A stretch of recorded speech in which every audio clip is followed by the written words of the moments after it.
Grįšim prie klasikinio pamokslavimo būdo. Todėl, jeigu turit Biblijas, jas išsiimkit. Nes ant sienos nebebus jau šiandieną nei vaizdų, nei rašto eilučių.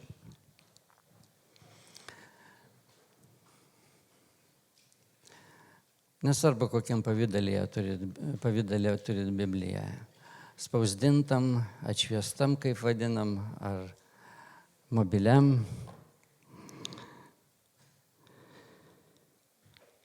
O gal atmintinai jau mokat?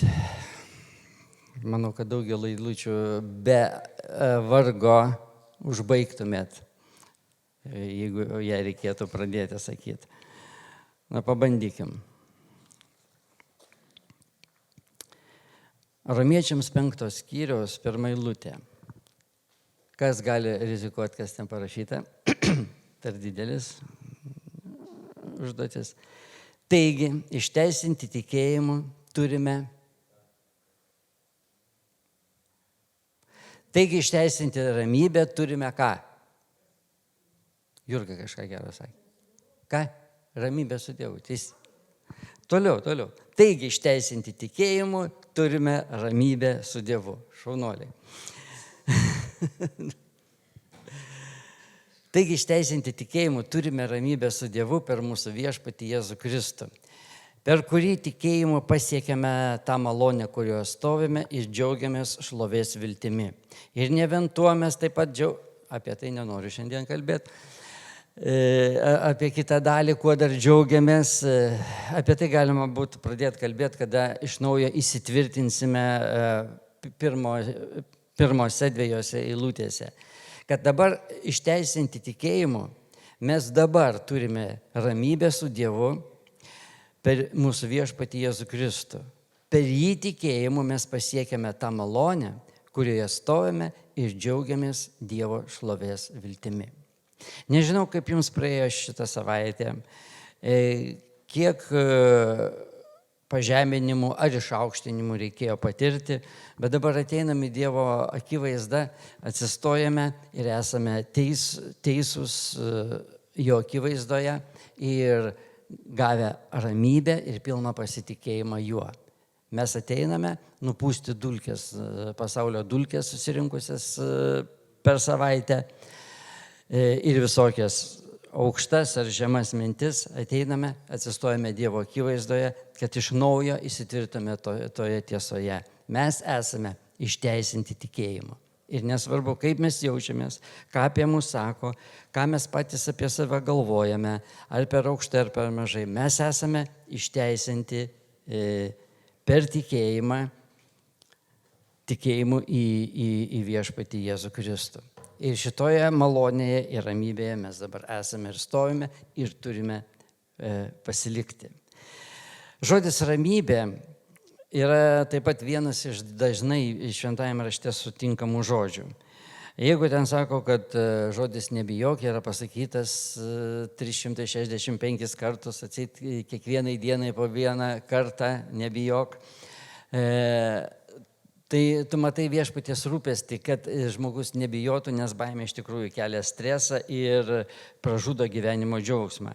Taip pat daug kartų viešpats sako, nesirūpinkit, meskite ant mane savo rūpestį, vėlgi jis nori, kad mes gerai jaustumėmės.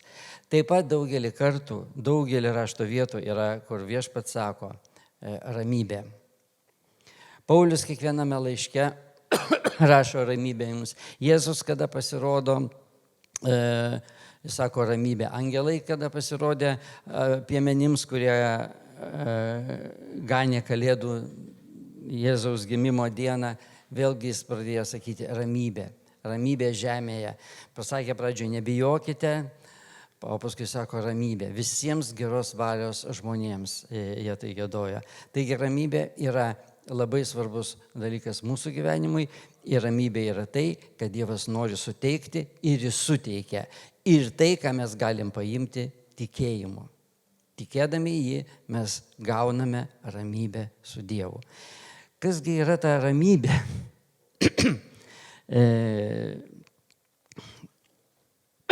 Galim truputį pažvelgti į žodynus. ką reiškia ramybė ir panašiai, ką rašo žodynai, kad tai ramumo būsena. Ramybė tai ramumo būsena, labai daug paaiškinu. Tyla ir panašiai, rimtis, kitais atvejais pusiausvyra. Ramus tai nejudantis ar mažai tejudantis, tai reiškia, ne veltui, reiškia, ten kapinės ilsėkis ramybėje ir panašiai, ir mes jau susijęm ramybėje.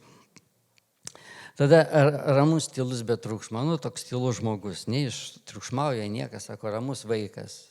Reiškia, mano sūnus buvo labai ramus vaikas. Vieną kartą pas vienus į svečius nusivežė jį pabūti. Jis buvo mažiukas. Reiškia, tai sako, kur pasodinai, ten ir radai. Reiškia, mažai judantis, nekeliantis jokio streso, sako, kur padėjai. Kai aš įvažiuodavau pasimti iš močiutės iš kaimo, pakeliui sustodavau pažiūrėti, ar jis yra. Nes nekeldavo jokio triukšmo, va tokio ramumo. Taip ramiai mes gyvenam. Taigi, nejudantis, mažai tejantis, triukšmo nekeliantis ir taip toliau. Dar viena reikšmė ramybės arba ramumo, tai kada nėra rūpesčių. Ramu, kai nėra rūpesčių. Kai esi užtikrintas kažko, tu esi ramus. Sakai, aš esu ramus, dėl jo aš esu ramus. Dėl savo ateities esu ramus, dėl kito, ten susitvarkai kažkokį reikalą. Reiškia, sakai, aš ramus, viskas bus ten gerai. Aš patikėjau kažkokį darbą kažkokiam patikimam žmogui ir aš esu ramus, nesijaudinu, nes visa tai bus. Ir ramybė yra iš tikrųjų svarbi mums. Jeigu nusikreiptume į Švento rašto, dar kelias eilutes, kuris apibūdina ramybę, jau nebe žodynas.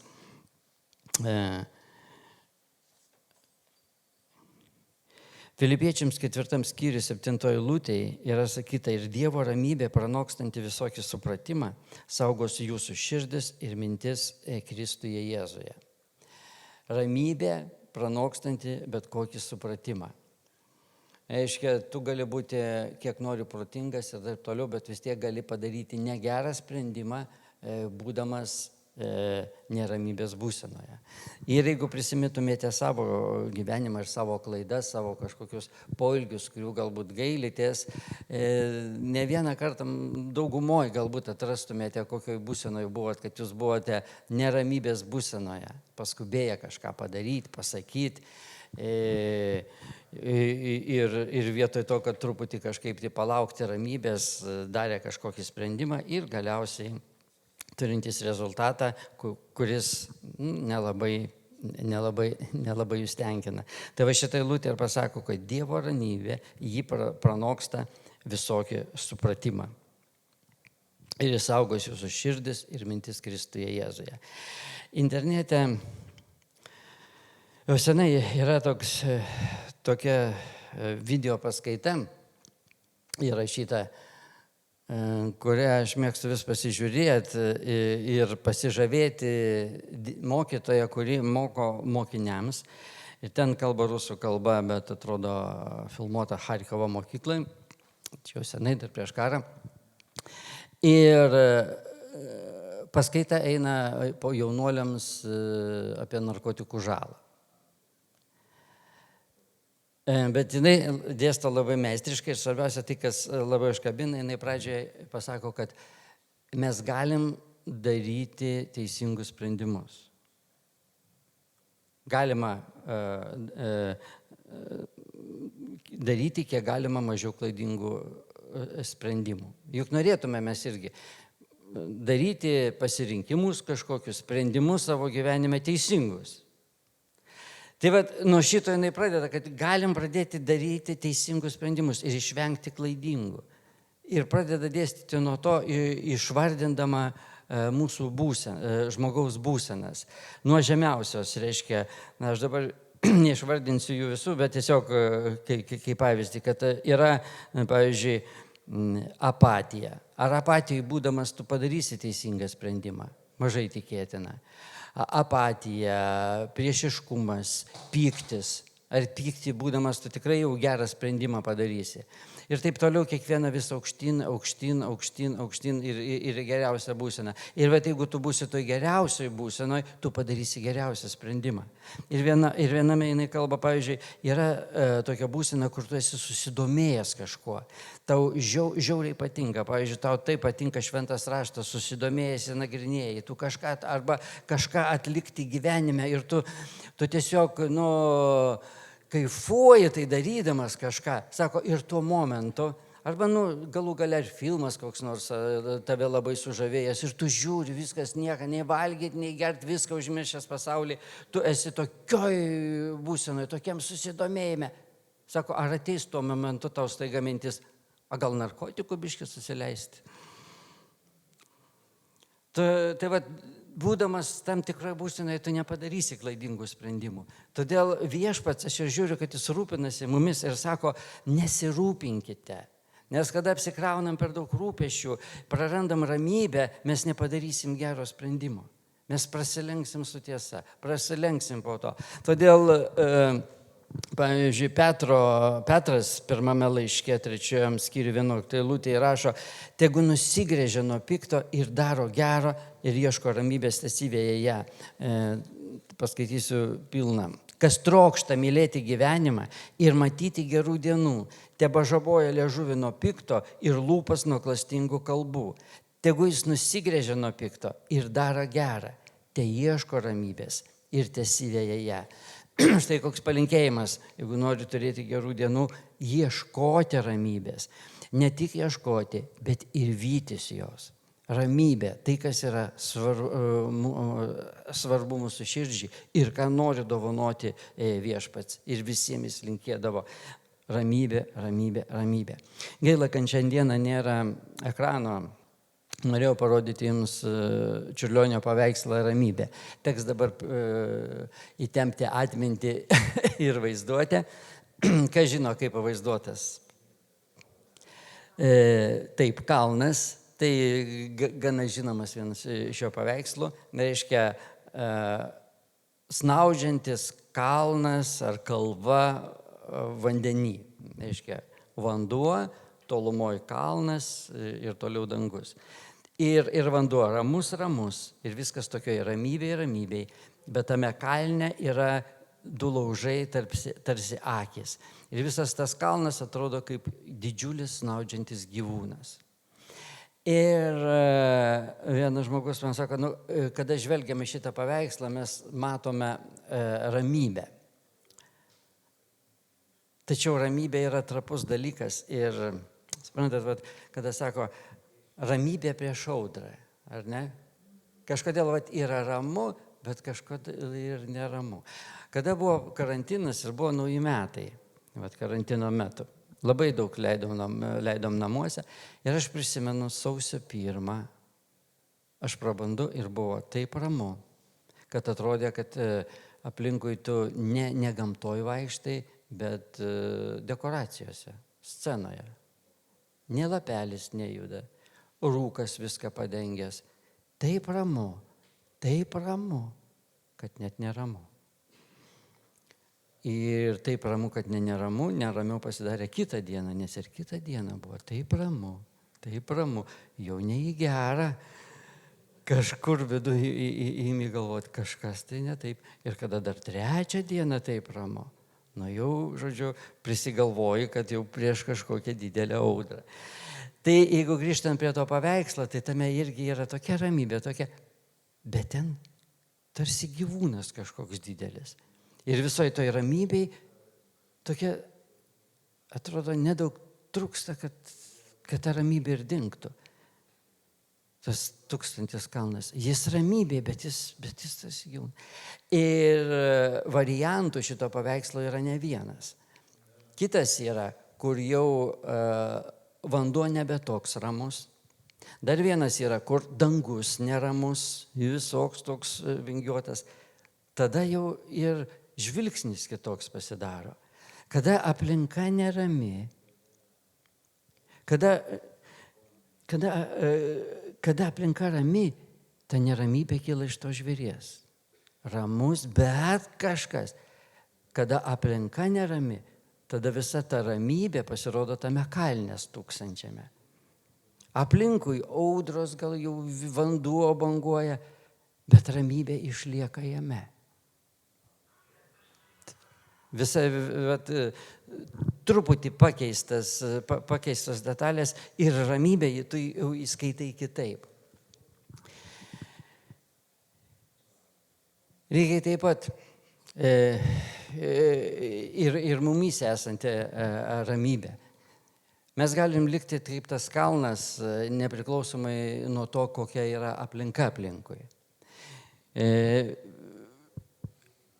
Nežinau, kiek, kada išeini ankstų rytą ir kada būna ta ramybė, tas grožis, ta norimusi gamta, kiek jie gali perduoti žmogui arba kiek gali žmogus pastebėti tą aplinkoje esančią ramybę, jeigu jisai pats neramus tuo metu. Jeigu jisai pilnas rūpesčių, jeigu jisai pilnas visokių, kas neduoda jam ramybės, ir ta ramybė nelabai, galbūt jam, net nelabai jis ją pastebės. Bet jeigu jinai susišaukia su tavim, tu matai. Bet jeigu tu turi ramybę viduje, aplinkui gali būti audra, aplinkui gali būti vėjai, bet tu išlieki ramus. Ir aš manau, kad viešpats sako, vykitės ramybę, ieškokite ramybės ir vykitės ją. Nes tai yra didžiulė vertybė, išsaugoti ramybę savyje. Dabar, kai saugoti tą ramybę, tai nereiškia tapti visiems flegmomis, lėtais ir labai ramiais.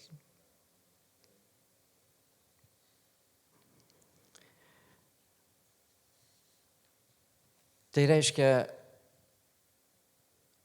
turėjimą subalansavimą kažkokį savo viduje. Mano krašte, kur aš kilęs iš Švenčionių, žodis ramus turi vieną prasmę, kurio nevartoja niekas šituose kraštuose. Buvo toks atvejis. Vyko Vilniuje Evangelijos konferencija, tai pirmieji kažkur tie metai, kai sporto rūmuose vykdavo. Ir pasikviečiau aš savo tėtį į tą konferenciją. Atvažiavo paprastas žmogelis, visą gyvenimą lankęs katalikų bažnyčią, uolus katalikas. Ir jis ateina į didžiulę salę, kur skalbiamas Dievo žodis, giedamos giesmės, šokama, žodžiu, ten rėkiama, aleliuja. Prisimena tos laikus, kaip, žodžiu, salė ūžė, visi šoko, visi šitą. Na ir po viso to renginio einam namo ir Rūta klausia mano tėčio, aiškiai, kaip jums taip nedrąsiai, sako, gerai čia pas jūs taip, ramu. Ir Rūtai taip akis ant galvos, nieko savo, ramu, čia sako, šoko, visi triukšmauja, būgnais daužo, rėkia, aleliuja, triukšmo su vėliavom laksto. Ramu. Tai vat, prasmė šito žodžio mūsų kraštuose yra kitas. Tai reikšmė tokį vidinį, galbūt net geriausiai apibūdintų tai, geriausiai apibūdintų Dievo ramybę. Nes mes, kada kalbam, pavyzdžiui, vėlgi romiečiams laiškai parašyta, kad dangaus karalystė yra kas? Teisumas, kokio eiliškumo? Teisumas, ramybė ir džiaugsmas šventojoje dvasioje. Žinote, kartu yra ramybė ir džiaugsmas sudėti. Kartais tarsi priešingi dalykai, arba tu ramus, arba tu džiaugsmingas. Bet į šitą žodį mūsų krašte ramu įeina prasmė yra džiaugsmingumo. Reiškia tokio kažkokio vidinio džiaugsmo. Ateina žmogus ir toks jis yra ramus. Jisai, ne tai, kad ramus, jis džiugus savo viduje. Jis kažkoks tai laimingas, kažkas jam yra gera viduje. Ir jis džiaugsmingas yra, bet aš džiaugsmingas ne dėl to, kad pasigėrė ar dar kažką, iš vidaus kylantis tas džiaugsmas. Ir mūsų krašte ramumas. Jis toks ramus, reiškia. Ir tai žaina, kad jeigu mes gaunam Dievo ramybę, ateinančią iš jo, kurią Dievas nori mums suteikti, jis suteikia ją mums džiaugsmingą. Jis neapkarpo mūsų, nesuvaržo, ne dar kažką, bet jis suteikia vidinį džiaugsmą. Ir ta ramybė viduje, kad pasitikėjimą, kad mano rūpesčiai neberūpesčiai, kad mano bėdas paėmė Viešpats, kad mano nuodėmės yra atleistos, kad aš esu laisvas, kad manęs niekas nespaudžia, aš esu ramus dėl savo ateities, dėl šios ateities, dėl ateities. Man šiandieną nespaudžia jokio rūpesčiai ir aš noriu džiaugtis. Ir tu džiaugiesi, nes tu esi laisvas ir tu esi ramus. Ta ramybė viduje, kurią suteikia Dievas, jinai tau leidžia tokiam būti. Ir jinai tau tai suteikia. Tai ramybė ateinanti iš Dievo, jinai yra džiaugsminga ramybė. Ne veiklumas, atvirkščiai gali būti veiklumas, bet daryti sprendimus, gali būti didžiausiam sūkuryje, bėgime, darbų ten neišmatuojami kiekiai, bet išsaugoti ramybę viduje. Kiekvieną dalyką, kad ir skubėdamas, kad ir dar, bet darai su ramybė viduje. Visai kitaip yra, kada tu turi neramybę, viskas tau kelia nerimą. Tada ta krūva darbų, jie tave prispaudžia, tada tas vienas darbas tau duotas, jis neįvyksta, nes tu nežinai, nes tu jo paimti negali, nes tu bijai, nes tau neramu dėl kiekvieno žingsnio. O mes, išteisinti tikėjimu, turime ramybę su Dievu per mūsų Viešpatį Jėzų Kristų, per kurį tikėjimu pasiekėme tą malonę, kurioje stovime ir džiaugiame Dievo šlovės viltimi. Mes esame išteisinti. Mes turime ramybę su Dievu. Vadinasi, mes galime ateiti į Dievo akivaizdą be baimės, betarpiškai.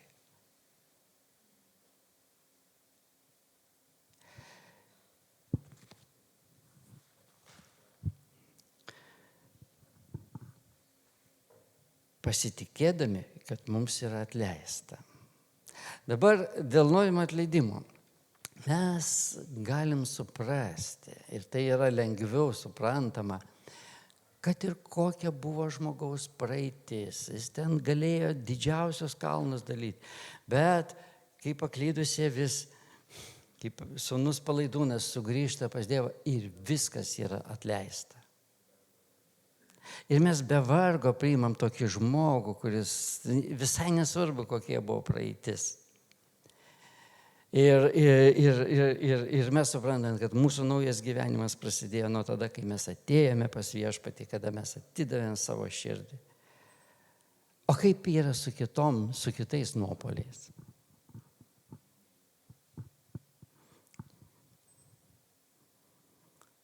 O kaip yra, kai jau pažinę tiesą, jos paragavę, mes vėl nusidedame.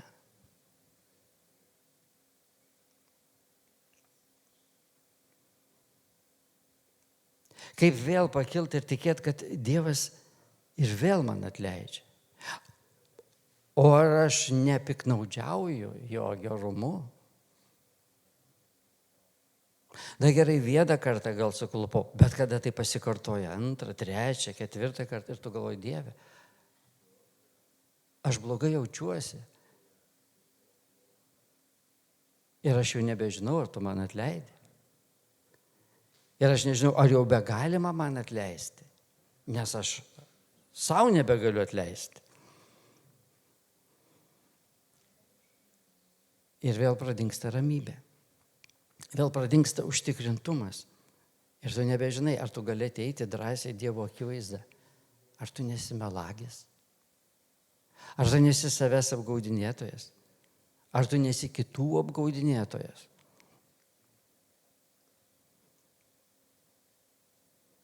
Kažkaip lengviau būna susitvarkyti su tais senais, kad ir kokios didelės nuodėmės būtų. Bet sunkiau atleisti savo ir broliui, jeigu jis dabar jau pažinęs tiesą, joje sukluptų.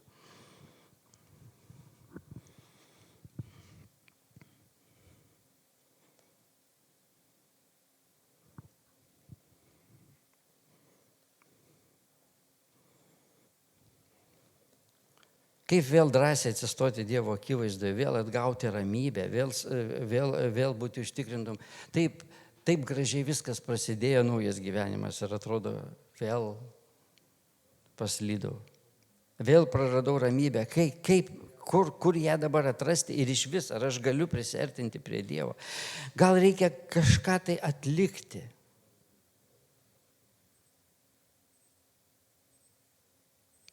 Ir vėl gauti atleidimą mes galime ir atgauti teisumą mes galime kuo? Vėl tik tikėjimu, ar ne? Nes tikėjimu mes gauname pirmą kartą, tikėjime mes ir išliekam.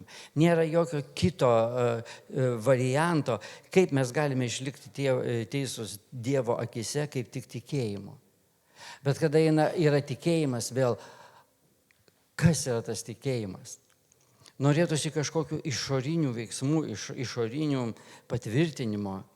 Todėl, tarkim, imkim, katalikų bažnyčiai, sakykim, būtų lengviau, tu ateini, tu išpažįsti nuodėmes, tu pasakai jas ir konkretus žmogus tau pasako, kad jeigu tu ten sukalbėsi tiek maldų, tau bus atleista.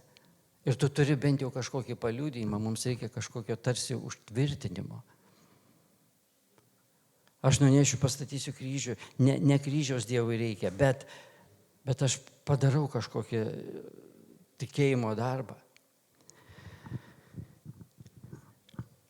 Ir atrodytų, kad tai būtų lengviau. Bet tame slypi vienas didžiulis pavojus. Kad kada padaromas koks nors, vėlgi,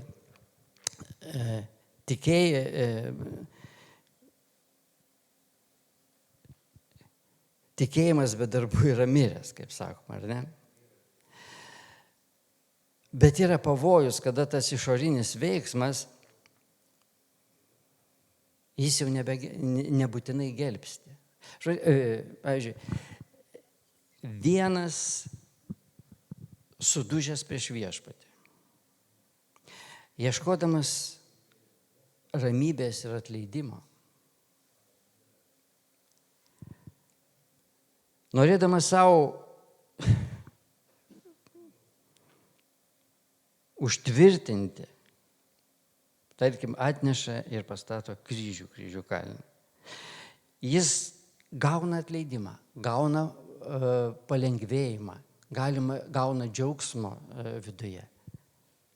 Ne dėl to medžio atnešto, bet dėl savo sudužusio širdies, dėl nuoširdžios atgailos ir dėl ieškojimo ramybės, ko jam reikia. Kiekvienas ieškantis atranda. Bet kitasgi gali, va čia ir yra pavojus, tas išorinių ženklų, išorinių darbų pavojus. Kitas atneš ir sakys, aš esu išgelbėtas. Neturėdamas nei sudužusios širdies, nei atgailaujančios, nei ieškančios. Štai kodėl tie išoriniai darbai yra pavojai. Ir 4 skyriui apie teisumą ir apie įstatymus apaštalas Paulius ir rašo. Sako, ką sakysime gavus Abraomą mūsų protėvį pagal kūną. Jei Abraomas būtų išteisintas darbais, jis turėtų ko pasigirti, tik ne prieš Dievą. Bet ką sako raštas, Abraomas patikėjo Dievu ir jam buvo įskaityta teisumu. Juk tam, kas dirba, atlyginimas nelaikomas malonė, bet skola. O tam, kuris nedirba, bet tiki tuo, kuris išteisina bedievi, jo tikėjimas įskaitomas jam teisumu. Tai šitoj vietoj kažkaip tas yra toks pabrėžimas,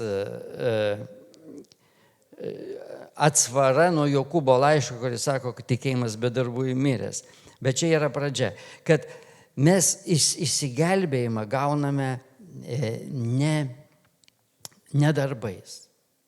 Šiandieną atėję į Dievo akivaizdą, mes esame išteisinti jo tikėjimu. Mes turime įsitvirtinti šitam supratime. Mes esame išgelbėti. Mes turime ramybę su Dievu. Mes turime betarpišką bendravimą su juo. Mes galim artintis prie jo malonės sosto. Ir ne todėl, kad šiandieną mes šią savaitę išbuvome geri. Ne todėl, kad mes nenusikaltome. Ne todėl, kad mes nepratrūkome. Ne todėl, kad mes nesupykome. Ne dėl to. Bet dėl to, kad jis numirė už mūsų nuodėmes ir mes šito tikime. Mes ateiname prie jo malonės sosto ir mes turime ne dėl savo gerumo, bet dėl jo gerumo. Ne dėl mūsų išskirtinumo, bet dėl jo meilės mums. Mes tai turime.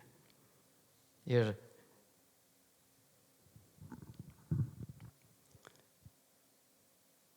tai Dievas vėl ir vėl mums dovanoja.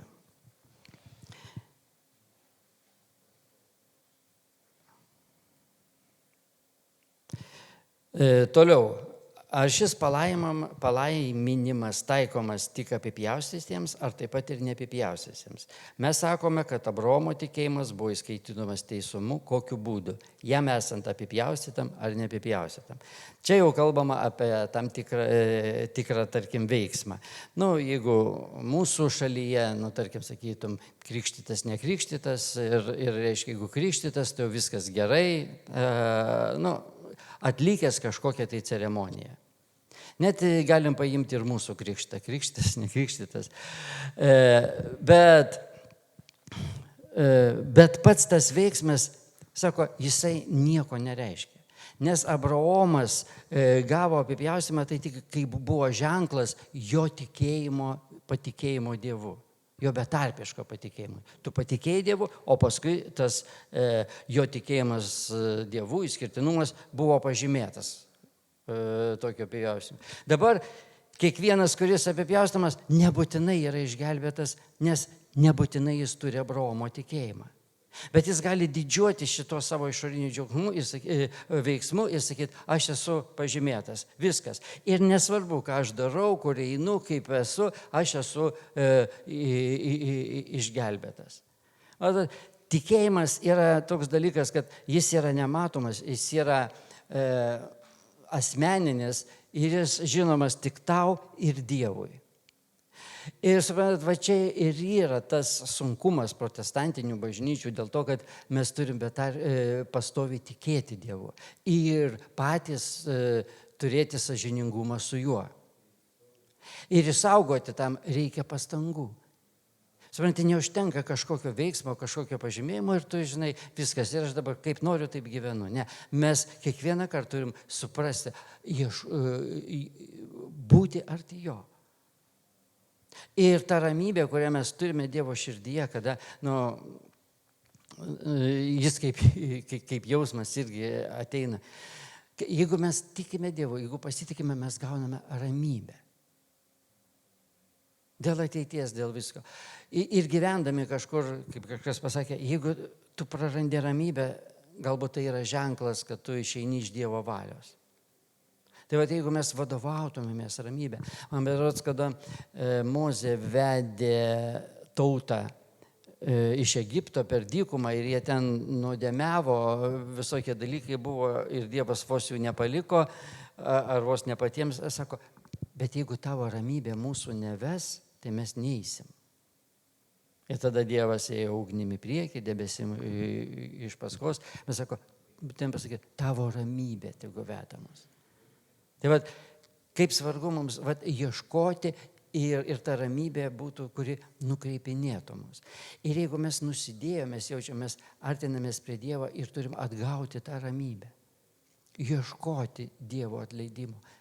Bet ar jis atleidžia mums? Velnias ateina ir sako, neatleidžia, ne. Daugiau kaip prieš 30 metų, kai prasidėjo prabudimas Lietuvoje, ir ėjau Vilniuje ir mane pakvietė į susirinkimą. Ir aš tą dieną kažkaip neįvyko, kitą dieną atėjau ir buvo atvažiavęs kažkoks užsienio pamokslininkas. Ir atsimenu, kad aš tame susirinkime stovėjau užsiblokavęs, rankas sunėręs ant krūtinės gale salės, bet žodis prasiskverbė iki mano sąmonės. Ir aš turėjau pripažinti tokią tiesą, kad taip ir yra. Ten pasakojo taip, kad sako, žmogus nusideda ir prašo Dievo atleidimo. Ir už tai, kad užsitikrintų, kad Dievas jam atleidžia, jis sako, aš dabar kasdieną melsiuosi 10 minučių. Ar ten visą likusį gyvenimą, ar ten kokį mėnesį, žodžiu, duoda kažkokį įžadą. Žmogus ieškantis ramybės, graužiamą sąžinę iš tikrųjų gali duoti. Ir mes patys duodam įvairiausių pažadų. Labai tuo metu esam sudužę ir galim, paskui, kai ateina laikas vykdyti, jau kitas reikalas. Taigi, sako, žmogus nusidėjęs atgailauja sudužęs prieš Dievą. Ir kaip paimti tą, kaip suvokti, kad gauti atleidimą, patirti jį. Tai sako, aš melsiuosi kasdieną. Visus metus, kasdieną 10 minučių. Ir jisai meldžiasi vieną dieną, meldžiasi kitas. Ir jisai žino, kad kai jis meldžiasi, jam yra atleista. Ir viskas. Ir jis turi ramybę, tą ramybę jam reikia užtvirtinti kažkokiu tokiu veiksmu. Bet vieną dieną jam nepavyko pasimelsti. Jis jaučia dar didesnį pasmerkimą. Reiškia, ne tik, kad neatleista, dar nusidėta. Tada sako, aš 20 minučių melsiuos dabar kasdien, kad pateisinčiau tą kaltę. Ir jis meldžiasi vieną dieną, meldžiasi antrą dieną, meldžiasi trečią dieną, meldžiasi ketvirtą, o penktą nepavyksta. Koks rezultatas? Tas pats, dar gilesnis. Dabar sako, aš melsiuos pusvalandį. Ir jis meldžiasi pusvalandį, meldžiasi, kad gautų tą ramybę. Tada vėl kažkas įvyksta. Tada jis sako, aš 40 minučių melsiuos. Ir taip daina iki valandos. Tada ateina kitos ir jis sako, aš jau nebegaliu. Viską, aš pasiduodu. Ir tada ateina velnias ir sako, matai, vis tiek tau neatleista. Taik su manim.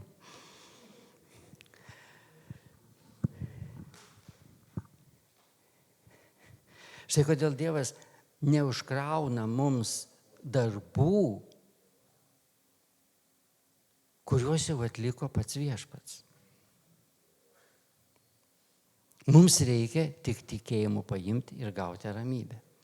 Bet kaip mums tikėjimu paimti, nežinau. Kaip mums įtikėti? Skaityti šventą raštą. Ką šventas raštas sako? Jis sako, jeigu tu išpažinai, tau atleista. Bet kaip man pajusti? Ir vis galvoju, atleista ar neatleista. Dar kažkaip kitaip.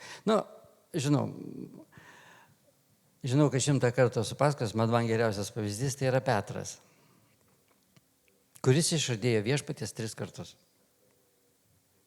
Dar iš mūsų niekas tiek nesam nusidėję tikriausiai, ar ne? Ar kas nors viešai esat 3 kartus viešpaties išsižadėję? Ne, aš nepažįstu ir dar, kad užtvirtinti savo šitų žodžių tiesą, pradedi keiktis. Nes 3 kartą Petras pradėjo keiktis, kad visi patikėtų, ne, jau toks keikūnas su viešpačiu vaikščio tikrai negalėjo. Jis nusidėjo 3 kartus. Tai kokiame pasmerkime jisai buvo ir kokiame pasmerkime jis turėjo pasilikti. Ir kaip jis galėjo pakilti dabar ir vėl išdrįsti viešpaties akivaizdoje ateiti. Kaip tu gali ateiti to, kurio įsižadėjai su keiksmažodžiais 3 kartus, ateiti prie jo iš vis, gėda turėtų būti. Bet mane žavė Petro toks dalykas, kad tą rytą, kai jisai išgirsta, kad viešpats prisikėlė, jis iš karto bėga pažiūrėti. Tik tai jis nebuvo toks greitas kaip Jonas. Todėl Jonas jį aplenkė ir prie kapo prigėjo pilnas, bet į vidų įeiti nedrįso. Mylimiausias viešpaties mokinys. Ant jo krūtinės galvą laikydavo ir į kapą neįėjo. O Petras kaip bėgo, taip ir bėgo. Ir aš galvoju, ką galvoja Petras, vat. Kodėl jo nesustabdė jokia mintis, kaip dabar, ką viešpats man pasakys, kokia gėda, gal reikia dovanų kokių, kažką apie viešpatį. Ne, vienintelis dalykas, kuris jam rūpėjo, kur yra viešpats, ką dabar veikia viešpats, ką daro viešpats, kokie yra jo darbai. Neberūpėjo jis pats savo, tegu jisai mane atstumia, tegu jisai mane primuša, tegu jisai mane paniekina, ką nori, nesvarbu, bet man rūpi, ką šiandieną veikia viešpats. Kokia šiandieną, kur jisai yra, kokia yra jo valia yra, kokia man duota valia. Taigi, mes kartais užsisėdim tame buvime į save. Oi, aš nusidėjau, oi, čia aš vėl suklydau, entąjį kartą, kaip dabar man gauti ramybę. Ir tu lauki, kol tave kažkaip ramybė ateis. Nustok jos tokiu būdu ieškoti. Pradėk, pakelk akis ir žiūrėk, kur viešpats, ko jis nori iš tavęs. Gal yra koks nors darbas, pažiūrėk, gal vargsas yra šalia ir tu gali jam suteikti kažką. Kas tai čia bus pati viešpatį pamaitinai. Žiūrėk, pakelk akis į viešpatį, žvelk į jį ir kaip toj giesmėj, visos bėdos savaime išnyks. Nes iš tikrųjų kartais tas savęs nagrinėjimas ir to, ar aš jaučiu, nejaučiu, atleista, neatleista, toks yra per daug susikoncentravimas į save, ar man atleista. Ir dzins, pjauk tu į save, bet tu kol dar nenumiriai, dar gali kažką gero padaryti ir viešpaties vardu. Gerai, tegu bus neatleista. O, kaip baisiai, man reikia užtikrinti, kad būtų atleista. Taigi raštas sako, kad tau atleista. Bet ar, žinai, ar jau yra 70x7 ar dar +1? Pradėk skaičiuoti, kiek kartų nusidėjai, kiek tau atleido, kiek dar turi limitų. Nieks to nedaro. Niekaip kitaip tu negausi atleidimo arba to teisumo ir ramybę savo širdyje, kaip tik tai tikėjimu. Tu tai tikėt. Tikėt. Tikėt. O čia yra toks neapčiuopiamas dalykas. O žmogus vis linkęs į kažkokius tokius išorinius. Kartais, pavyzdžiui, pamato, kad kažkoks išorinis veiksmas palaimino kažką. Tada visi iš to sukelia tam tikrą prietarą, kad taip reikia elgtis. Pavyzdžiui, buvo tokia istorija. Šiauliuose čia yra šalia Zubovo rūmai, žinote, ne? Ir dar kai nebuvo šitų rūmų, Šiaulių ekonomiją gavo Platonas Zubovas. Įvairi jo ten istorija, turtingas buvo, paskui buvo favoritas Jekaterinos antrosios, kai Jekaterina žuvo mirė, kitas caras jį siuntė į Prūsiją, jam nepatiko, jis grįžęs iš Prūsijos su broliais nužudė tą carą, kitą pasodino, bet jau vėl tokių aukštumų nepasiekė ir tada galiausiai jis jau ilgesniam laikui apsigyveno Lietuvoje. Ir vedė vieną Lietuvos gyventoją, nežinau, lietuvaitę ar lenkaitę, vardas Teklė. Ir kai tom vestuvėm tos Teklės tėvai išleido visus pinigus jo sukneliai, vestuviniai sukneliai, visą turtą, kokį turėjo, sudėjo, kad va ta suknelė. Ir buvo puošni suknelė, puošnios vestuvės ir labai laimingas ir turtingas gyvenimas po vestuvių. Visi aplinkiniai žiūrėdami ir pavydėdami jiems, jie pradėjo sekti jų pavyzdžių. Ir kiti leisdami savo dukras, visus pinigus išleisdavo sukneliai.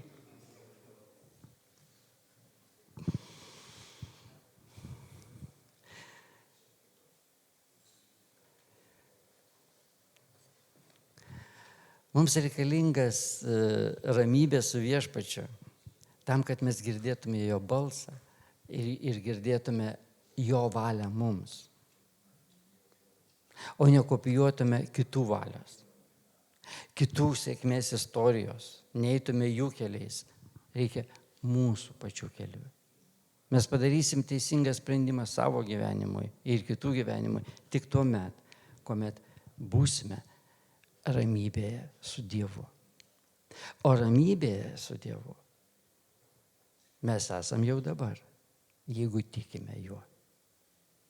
Kiekvienas, kuris tikime, kad viešpats Jėzus Kristus mirė už mus ir prisikėlė mūsų išteisinimui,